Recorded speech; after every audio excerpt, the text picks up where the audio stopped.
Türkmenistan'ın iň gowy somsasy Lewabyň somsasy, iň gowy fitçisi Daşowyň fitçisi we bugün dostlar Türkmenawadyň iň gowy pilmeni diye gowurulan börek gaýmakly sowsa çykarypdyrlar da. Biziň milli däpti surlanmazda şeýle böregiň pilmenin gowurulan görnüşi we bu esasan hem Lewap ýylaýtynda meşhur şeýle toýlarda, märekelerde şeýle pilmeni gowurulýar.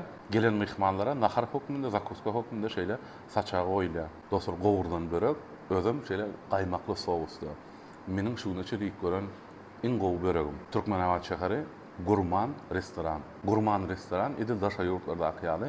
Ören öz boluşly dizaýny bilen we ören meşhur powary bilen tanalýar. Bu restoran ören komfortny we loft stilde şeýle bir ýaşaýyş kwartira ýa-ni ýaşaýyş jaý stilde taýynlanan. İçine giren özüňi şeýle bir öýde oturýan duýan we şeýle de ören oňa komfortly mebeller bilen enjamlaşdyrylan. Şeýle gowurulan börek siz niýe dik gördüňiz? Ýa-da kimiň däpdi sorunda şeýle gowurulan börek mehmanlara hödürkerem edilýär. Kommentariýada belläň.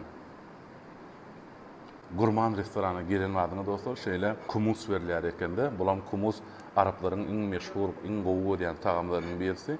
Kumus şeýle çörege çalyp nahar gelýänçe güýmenmek üçin we ören ýokarkyly taýynlanan kumus. Men kumusy gowy görýän we iň gowlarynyň birini şu Gurman restoranda dawat berdi. Bu tagam Ýewropada ören meşhur dostlar. Men mundan öňe daşa ýurt diýip görüpdim. Bul Хрустящий baklajan diýilýär da, ana şeýle bir saladyň görnüşi Хрустящий baklajan. Munam diňe Gurman restoranda Türkmenawat şäherinde diýip bolýar.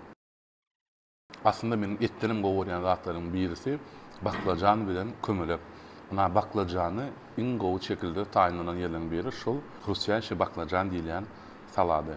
Dostlar iň köp öwülen pizzalaryň birisi şol Gurman kafenin pizzasy. Dostlar pizza 4 sezona hemme görünüşe maştaýa. Dostlar şunu çeli iň gowy pizza niýde diýseler, haýtyka diýjegim bilmeýärdim. Meni ilk gören iň gowy pizzam Gurman restoranında. Özüňiz barrak görün we kommentariýada belläň.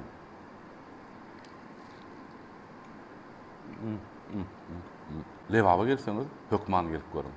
Noş bolsun. Endiki videolarda görüşýänçe, paka.